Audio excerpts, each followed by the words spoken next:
सरवत की वालिदा ने मुझे मुल्क के बंटवारे के दिनों के कई रूह फरसा वाकयात सुनाए थे। उसके बाद हिंदुस्तानी फौज की तरफ से हैदराबाद रियासत पर यलगार और बिलजबर कब्जे के दिनों की बहुत सी चशमदीद दास्तानें सुनाई। ये सब इतना पुरअसर और सहरंगेज था कि वक्त गुजरने का एहसास ही न हुआ। हत्ता के दोपहर से जरा पहले सरवत वापस लौट आया। वो मेरी तवक्को से कहीं ज्यादा मुनासिब मलबूसात साथ लाया था। उसने बताया कि धोती और चोले की रंगत उसने जानबूझकर गेरुए रंग की मुंतखब की है, जो पूरे हिंदुस्तान में कट्टर अकायद रखने वाले हिंदुओं के लिए मखसूस समझा जाता है। वो खुद अपना जहन इस्तेमाल करते हुए गाढ़े कपड़े का शाने पर लटकाने वाला थैला और मकामी साख्त की टोपी भी लाया था। सबसे काम की बात ये थी कि ये सब चीजें देखने में नई दिखाई नहीं दे रही थी। उसने मेरे पूछने पर तस्दीक की कि वो इन्हें अपने एक पुराने और इंतहाई काबिल एतमाद हिंदू दोस्त से मुस्तार लेकर आया है। सरवत की फरमाइश पर मैंने आजमाइश की तो लिबास लगभग ऐन मेरी जिसामत के मुताबिक था। टोपी सर पर रखने और शाने पर थैला लटकाने के बाद मैं सरवत के सामने आया तो उसने पुरजोर लहजे में बताया कि मेरी शख्सियत बिल्कुल तब्दील होकर रह गई है। मुझे एतमाद था कि बावर्ची खाने में दस्तयाब अज्जा की मदद से तब्दीली के बाकी लवाजिम पूरे करने के बाद मैं इस हुलिये में बिल्कुल ही नाकाबिल शनाख्त हो जाऊंगा। मैंने ये बात सरवत को बताई तो उसने तजस्सुस का इजहार किया। शायद उसे मेरे दावे पर पूरा यकीन नहीं आया था। इस पर मैंने उसकी वालिदा से अपनी मतलूबा अशिया की फरमाइश की, जो उन्होंने कुछ ही देर में मुहैया कर दी। मैं अपने चेहरे और जिस्म के खुले हिस्सों पर लगभग 20 मिनट की मेहनत के बाद फारिग हुआ तो हैरत के मारे सरवत और उसकी वालिदा का मुंह खुले का खुला रह गया। मेरी काविश के ऐन मुताबिक उनके सामने गहरी सांवली रंगत का अधेड़ उम्र मकामी बाशिंदा खड़ा था, जिसकी पेशानी पर सिंदूर का गहरा सुर्ख तिलक उसके कट्टर हिंदू होने की तस्दीक कर रहा था। सरवत ने गर्म जोशी से मेरे हुनर की तारीफ की, लेकिन फिर फौरन ही संजीदा होते हुए बोला, आपने मकामी हिंदुओं वाला हुलिया तो बिलाशुबा महारत से इख्तियार कर लिया, लेकिन तेलुगु जबान कैसे समझें और बोलेंगे? जबान खोलते ही आपका भेद खुल जाएगा। मैंने मुस्कुराते हुए कहा, जाहिर है मैं रातों रात तो तेलुगु नहीं सीख सकता। इस माजूरी का तो मेरे पास यही इलाज है कि मैं माजूर बन जाऊं, यानी बैक वक्त गूंगा और बहरा होने का नाटक करूं। इशारों की जबान तो सारी दुनिया में समझी जाती है। मेरी बात सुनकर सरवत और उसकी माँ बैक वक्त जोर से हंसे। सरवत अभी कुछ कहने ही लगा था कि जीने से किसी ने उसे जोर से पुकारा, सरवत भैया जल्दी से नीचे आओ, बहुत जल्दी। उस शख्स के लहजे में परेशानी और घबराहट इतनी नुमायां थी कि सरवत फौरन उठा और जीने की तरफ लपका। मैंने वजाहत तलब नजरों से बुजुर्ग खातून की तरफ देखा। उन्होंने फिक्रमंद लहजे में कहा, सरवत का मुआवन रुस्तम अली है, बहुत घबराया हुआ लग रहा है, अल्लाह खैर करे। बेख्तियार मेरा दिल चाहा कि पलक झपकते में जीना उतर कर नीचे दुकान पर पहुंच जाऊं, कहीं सरवत की सलामती खतरे में न हो। लेकिन मुझे फौरन ही इदराक हो गया कि मैं इस हुलिये में सरवत के घर का जीना उतर कर उसकी दुकान पर पहुंचने का मुतहम्मिल नहीं हो सकता। फिलहाल इंतजार करने के अलावा कोई चारा नहीं है। सरवत ने वापसी में बमुश्किल 15 मिनट लगाए होंगे। ये अलग बात है कि वो इंतजार मुझे कई घंटों पर मुहीत महसूस हुआ। उसके चेहरे पर गहरी परेशानी के आसार दूर ही से दिखाई दे रहे थे। इससे पहले कि वो कुछ कहता, इज़्तिराब की शिद्दत ने मुझे सवाल पूछने पर मजबूर किया। सब खैरियत तो है ना सरवत भाई? तुम इतने फिक्रमंद क्यों हो? क्या कह रहा था रुस्तम अली? सरवत ने अपनी वालिदा पर एक नजर डाली और अपना लहजा हत्तुल इम्कान पुरसुकून रखते हुए बोला, रात को राष्ट्रीय सेवक संघ के एक सरगर्म कारकुन को शदीद जख्मी हालत में अस्पताल लाया गया था, जिसे किसी मुसलमान लुटेरे ने जबरदस्त तशद्दुद का निशाना बनाया था और फिर उसके पास मौजूद सारी नकदी लूट कर सड़क किनारे मरने के लिए छोड़ गया था। इत्तेफाक से सेवक संघ ही के एक और कारकुन का वहां से गुजर हुआ तो उसने अपने साथी को अस्पताल पहुंचाया, लेकिन वो इलाज के दौरान दम तोड़ गया। सरवत ने अपनी बात मुकम्मल करके मेरी तरफ देखा। इससे पहले कि मैं कोई रद्द अमल जाहिर करता, उसकी वालिदा ने मसरूर लहजे में कहा, मर गया वो मरदूद। तुमने उसे जहन्नम रसीद करके बहुत नेकी का काम किया है जावेद बेटा। अल्लाह सुब्हान व तआला तुम्हें बहुत अच्छा अजर देगा। वो जाने कितने बेगुनाहों का खून अपनी गर्दन पर लेकर जहन्नम में गया है। सरवत ने फौरन कहा, इसमें तो कोई शक नहीं है, क्योंकि कुत्ते की मौत मरने वाला ये सेवक कपिल नरसिम्हा आशुतोष के सबसे मुंह चढ़े चमचों में से एक था। इसीलिए उसकी मौत पर आशुतोष ने शहर में फसाद फैला दिया है। इत्तलात के मुताबिक रामा लाइम स्ट्रीट और हनुमान मंदिर के करीब 3 पथारों और एक हाथ रेडी को नजरे आतिश कर दिया गया है और शहर भर में जबरदस्ती दुकानें बंद करवाई जा रही हैं। रुस्तम अली मुझे यही सब बातें बताने आया था। उसका कहना है कि मार्लो रोड पर दुकानदारों ने पूरा बाजार बंद कर दिया है। हमारी गली में भी कई दुकानें बंद हो चुकी हैं। میں نے جلدی سے کہا پھر آپ نے کیا فیصلہ کیا؟ ثروت نے کہا میں نے رستم علی کو کہا ہے کہ فی الحال دکان بند کرنے کی ضرورت نہیں ہے، گلی کے باقی سب دکانداروں نے بھی کاروبار بند کرنے کا فیصلہ کیا تو ہم بھی ان کا ساتھ دیں گے۔ میں نے کہا فیصلہ کرنے کا حق تو بلا شبہ آپ کا ہی ہے بھائی، لیکن میں اتنا مشورہ ضرور دوں گا کہ آپ اشوتوش کے ساتھ اپنی پرانی چپقلش کے پیش نظر باقی دکانداروں کے مقابلے میں زیادہ احتیاط کا مظاہرہ کریں۔ وہ اس واقعے کی آڑ میں آپ سے دشمنی نکالنے کی کوشش کر سکتا ہے۔ میری بات سن کر وہ چونکا اور اپنی والدہ کو شکایتی نظروں سے دیکھتے ہوئے کہا اچھا تو امی جان نے اپنی عادت کے مطابق آپ کو بھی اشوتوش کے حوالے سے ساری بات بتا دی۔ میں نے قدرے سخت لہجے میں کہا انہوں نے بہت اچھا کیا ہے، بلکہ یہ بات تو تمہیں کل رات ہی مجھے بتا دینی چاہیے تھی تاکہ مجھے خطرے کی سنگینی کا بھرپور احساس ہو جاتا۔ بہرحال ابھی میری اتنی درخواست مان لو کہ کم از کم آج کے دن بند رکھو۔ اتنے بڑے خطرے کے مقابلے میں یہ معمولی مالی نقصان کوئی حیثیت نہیں رکھتا۔ اس سے پہلے کہ وہ میرے سامنے کوئی عذر پیش کرتا، امی جان نے ناراض لہجے میں اسے مخاطب کیا، بولی اب بھی بحث کی گنجائش ہے کیا لڑکے؟ ابھی اور اسی وقت جاؤ اور جاوید بیٹا کی ہدایت پر عمل کرو، دکان بند کروا کے رستم علی کو اس کے گھر بھیج دو، اپنا نہیں تو اس کے چھوٹے چھوٹے بچوں کا خیال کرو۔ ثروت علی اس کے بعد ایک لمحے کے لیے بھی نہ رکا، تاہم اس نے واپسی میں اس بار بھی 10-15 منٹ لگا دیے۔ اس کے چہرے پر اب بھی فکر کی لکیریں نمایاں تھیں۔ اس سے پہلے کہ میں کچھ پوچھتا اس نے خود ہی کہنا شروع کر دیا، بولا میں نے دکان بند کر کے رستم علی کو گھر بھیج دیا ہے۔ اللہ جانے کتنا سچ ہے اور کتنا جھوٹ، مگر شہر میں بہت تشویشناک خبریں پھیل رہی ہیں۔ سننے میں آیا کہ مضافاتی علاقوں سے 2 مسلمان نوجوانوں کی گولیوں سے چھلنی لاشیں ہسپتال لائی گئی ہیں، لیکن شہر کی انتظامیہ کی طرف سے یہ خبر چھپائی جا رہی ہے۔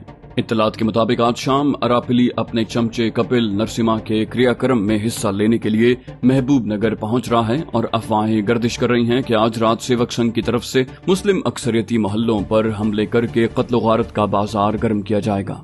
میں نے کہا یہ تو بہت تشویشناک بات ہے، اس کا مطلب ہے ہم لوگوں کو بھی ان دنوں میں سخت محتاط رہنے کی ضرورت ہے۔ میں ایک بار پھر تمہیں متنبع کرنا چاہتا ہوں، میری چھٹی حص بار بار کہہ رہی ہے کہ اشوتوش ان کشیدہ حالات کا فائدہ اٹھا کر تمہیں نقصان پہنچانے کی کوشش کر سکتا ہے۔ صاحبزادہ عماد الدین کی شہر میں عدم موجودگی سے اسے مزید شہ ملے گی۔ ثروت نے گہری تشویش اور توجہ سے میری بات سنی۔ وہ بولا تو اس کے لہجے میں ناراضی اور بے بسی کا ملا جلا تاثر نمایاں تھا۔ بولا آپ درست کہہ رہے ہیں جاوید بھیا، مگر اشوتوش کو یہ کوشش مہنگی پڑے گی۔ اب میں نہتا نہیں ہوں، میرے محلے میں کئی اور لوگوں کے پاس بھی بندوقیں اور تمنچے ہیں، میں ان سب کو بھی ہوشیار کر دیتا ہوں، ہم سب مل کر رات بھر پہرا دیں گے، اشوتوش کو اپنی کسی مجرمانہ کوشش کا منہ توڑ جواب ملے گا۔ میں نے کچھ سوچتے ہوئے کہا تم اپنی جگہ پر بالکل ٹھیک کہہ رہے ہو ثروت بھیا، لیکن میری رائے تم سے تھوڑی مختلف ہے۔ میں سمجھتا ہوں کہ اگر تم نے اپنے محلے والوں کے ساتھ مل کر پہرا دینے اور اشوتوش کو سبق سکھانے کی کوشش کی تو دونوں اطراف سے کوئی جانی نقصان ہونے کا شدید خطرہ ہے۔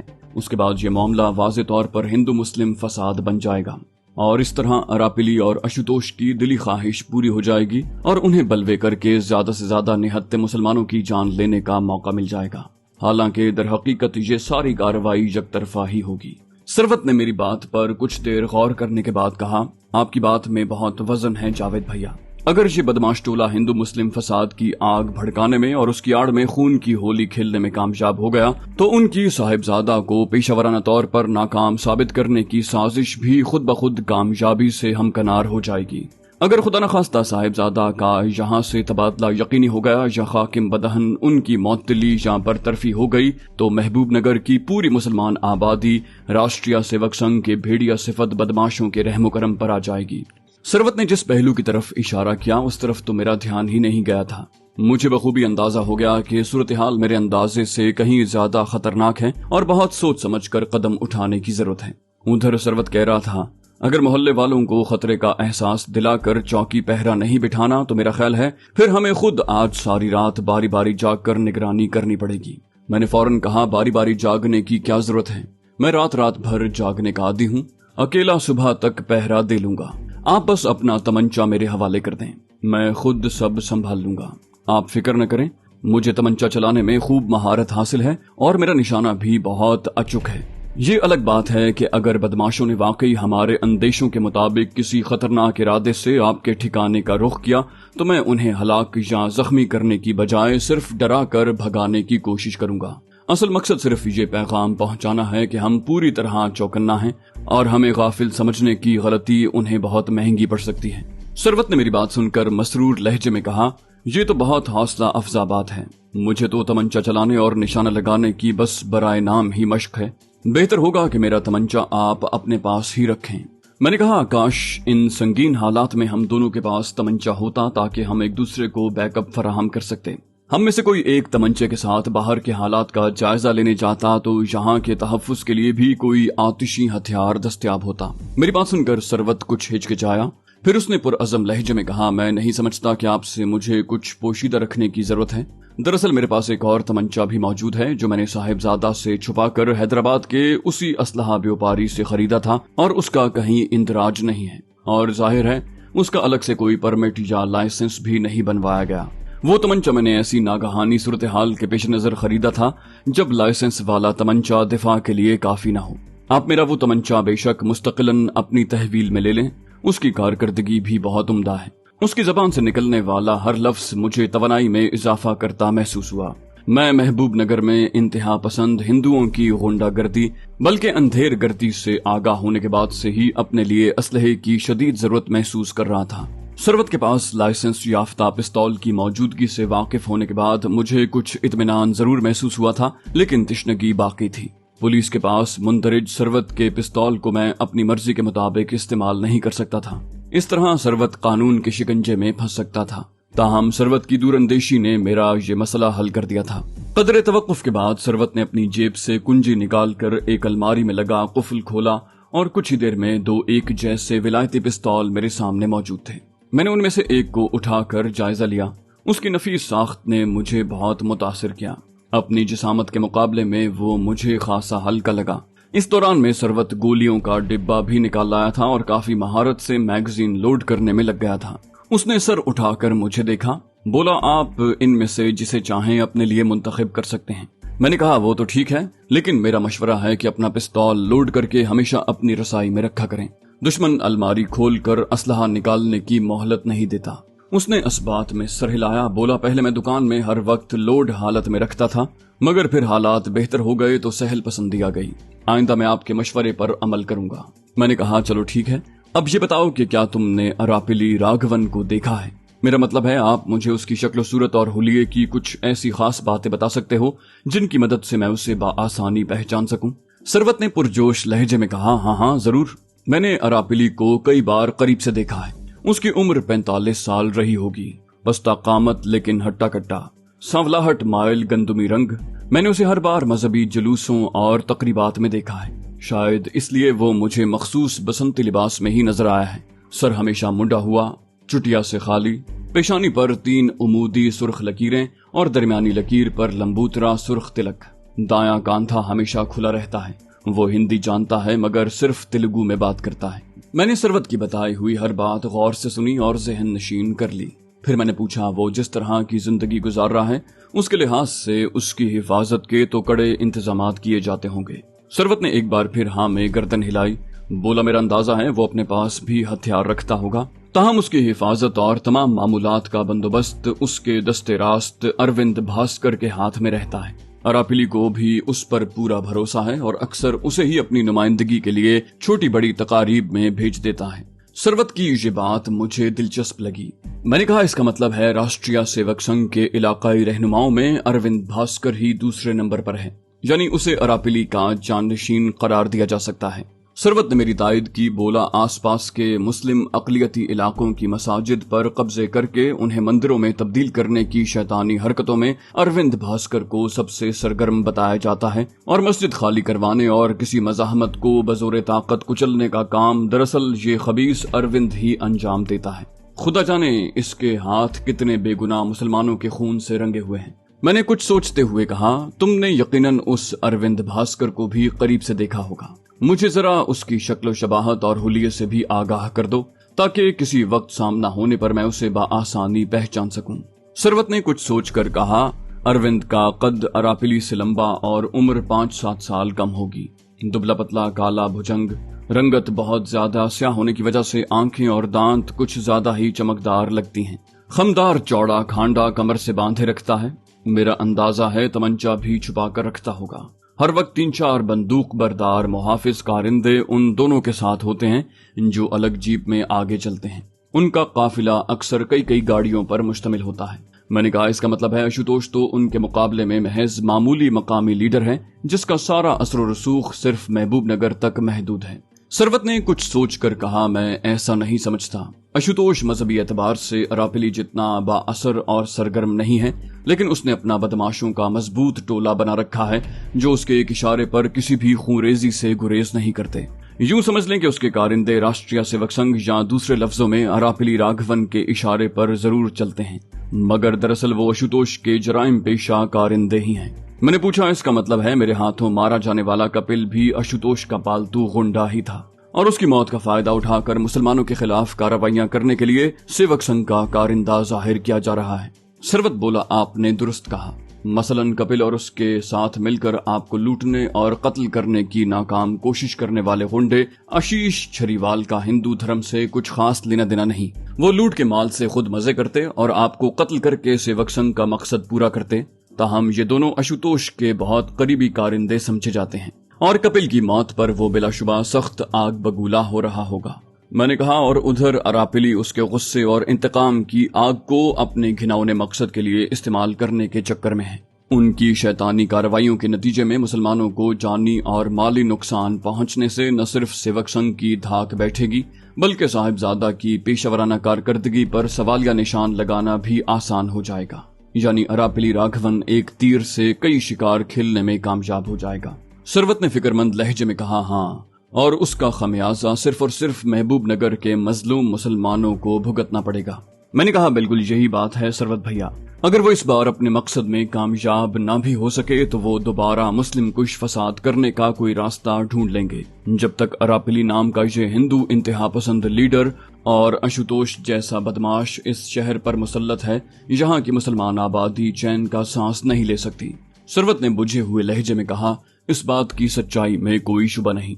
साहिबजादा की मौजूदगी की वजह से ये चोरी छुपे कार्रवाई करते हैं, मगर वो भी ज्यादा से ज्यादा 2-3 साल में रिटायर हो जाएंगे। ये भी हो सकता है कि उनका तबादला हो जाए और उनकी जगह कोई मुसलमान दुश्मन डीसीपी महबूब नगर में तैनात हो जाए। मैंने फिक्रमंद लहजे में कहा, इसमें कोई शक नहीं। ऐसी सूरत में तो यहाँ के मुसलमान लावारिस और मुकम्मल तौर पर मुतासिब हिंदुओं के रहमो करम पर हो जाएंगे। अच्छा ये बताओ, इस वक्त साहिबजादा की गैर मौजूदगी में उनकी जगह पेशावराना जिम्मेदारियां संभालने वाले अफसर के बारे में तुम्हारे क्या मुशाहिदात और तासुरात हैं? क्या वो भी मुसलमानों से कुछ हमदर्दी रखता है? मेरा मतलब है कि जब सारा शहर जानता है कि आज की रात मुसलमान आबादियों पर राष्ट्रीय सेवक संघ के गुंडों का धावा बोलने के कवी इम्कानात हैं, तो क्या शहर का आला तरीन पुलिस अफसर इस खतरे से बेखबर होगा? सरवत ने मेरी बात गौर से सुनी और फिर संजीदा लहजे में बोला, एसीपी सतीश धवन मजहबन हिंदू जरूर है, लेकिन वो मुतासिब ओहदेदार की शोहरत नहीं रखता। उसे एक उसूल पसंद, फर्ज शनास और बहादुर पुलिस अफसर समझा जाता है। कम से कम अरापिली और आशुतोष जैसे बदमाशों से तो उसकी हमदर्दी या जानिबदारी कभी सामने नहीं आई। मैंने कहा, ये सच है तो फिर उसने यकीनन शहर में मुस्लिम कुश फसाद रोकने के माकूल इंतजामात किए होंगे। शायद अरापिली और आशुतोष के गुंडे महबूब नगर में खून की होली खेलने की जुर्रत न करें। सरवत ने कुछ सोचकर कहा, मुझे यकीन है कि एसीपी सतीश ने अपने बिसात भर हिफाजती इंतजामात किए होंगे, लेकिन सेवक संघ और आशुतोष के कारिंदों ने इस कत्ल की आड़ में शहर के आम हिंदू बाशिंदों में भी नफरत की आग इतनी भड़का रखी होगी कि पुलिस कितने भी हिफाजती इंतजामात कर ले, शहर के हर गोशे में मुसलमानों का बचाव नहीं कर सकती। वैसे भी खुद पुलिस में भी अरापिली के हमदर्द और अकीदतमंद मौजूद होंगे। ऐसे में एसीपी सतीश की मुस्तैदी एक हद से ज्यादा कारआमद नहीं हो सकती। कुछ देर के बाद सरवत की माँ ने हमारे सामने दोपहर का खाना सजा दिया। मुझे बराए नाम भूख होने के बावजूद कुछ लुक़मे लेने पड़े।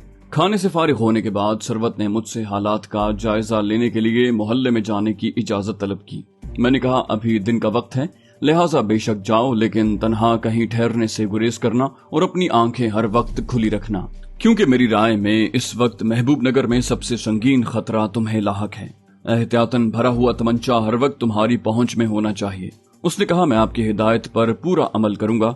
मेरी वापसी तक आप ये हिंदुआना हुलिया तर्क कर दें, मुझे कुछ अच्छा नहीं लग रहा। मैंने कहा, नहीं, फिलहाल मुझे इसी भेस में रहने दो, मुझे कतन कोई मसला नहीं है।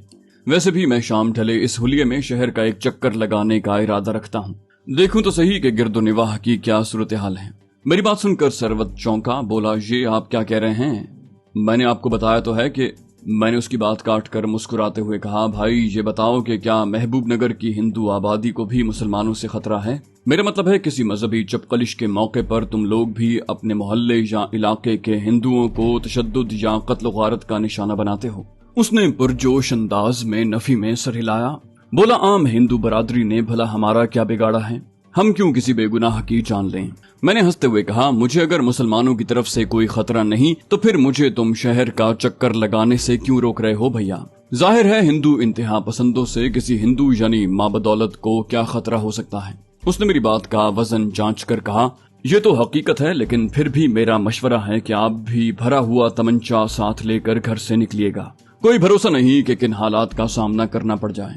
मैं एक बार फिर हंसा, कहा क्यों सरकारी मेहमान बनवाते हो सरवत भैया? तमंचा आजमाने की तो शायद बिल्कुल जरूरत न पड़े, लेकिन शहर में तैनात पुलिस वाले आज बहुत चौकस होंगे। कोई संतरी तलाशी लेने पर तुल गया तो लेने के देने पड़ जाएंगे। फिर तो शायद तुम्हारे साहिबजादा इमादुद्दीन भी मेरी कोई मदद न कर सके। मेरी बात सुनकर वो चौंक पड़ा, बोला ये तो आप ठीक कह रहे हो जावेद भाई, ये खतरा मोल लेना तो वाकई मुनासिब नहीं होगा। बल्कि मैं तो कहता हूँ कि आप शहर का चक्कर लगाने का इरादा ही तर्क कर दें तो ज्यादा बेहतर होगा। मैंने कहा, आप फिक्र न करें, मैं पूरी एहतियात से काम लूंगा। आप ये बताएं कि क्या मेरे हाथों मरने वाले बदमाश कपिल की रिहाइशगाह से वाकिफ हैं? उसने हैरानी से पूछा, मैं नहीं जानता, लेकिन आप ये क्यों पूछ रहे हैं? क्या आप उसके क्रियाक्रम में शरीक होना चाहते हैं? मैंने मुस्कुराते हुए कहा, हाँ, मैं चाहता हूँ कि क्रियाक्रम में शिरकत न सही, उसका आखिरी दीदार तो कर लूं। वो आखिर मेरे हाथों जहन्नम रसीद हुआ है, उस बेचारे का इतना तो हक बनता है। मेरी बात सुनकर सरवत बेसाख्ता हंस पड़ा, लेकिन फौरन ही संजीदा होते हुए बोला, आप बिलाशुबा बहादुर बल्कि निडर इंसान हैं जावेद भाई। ताहम मैं आपको मशवरा दूंगा कि खूब सोच समझ कर फैसला करें, गुरेज करें तो ज्यादा मुनासिब है।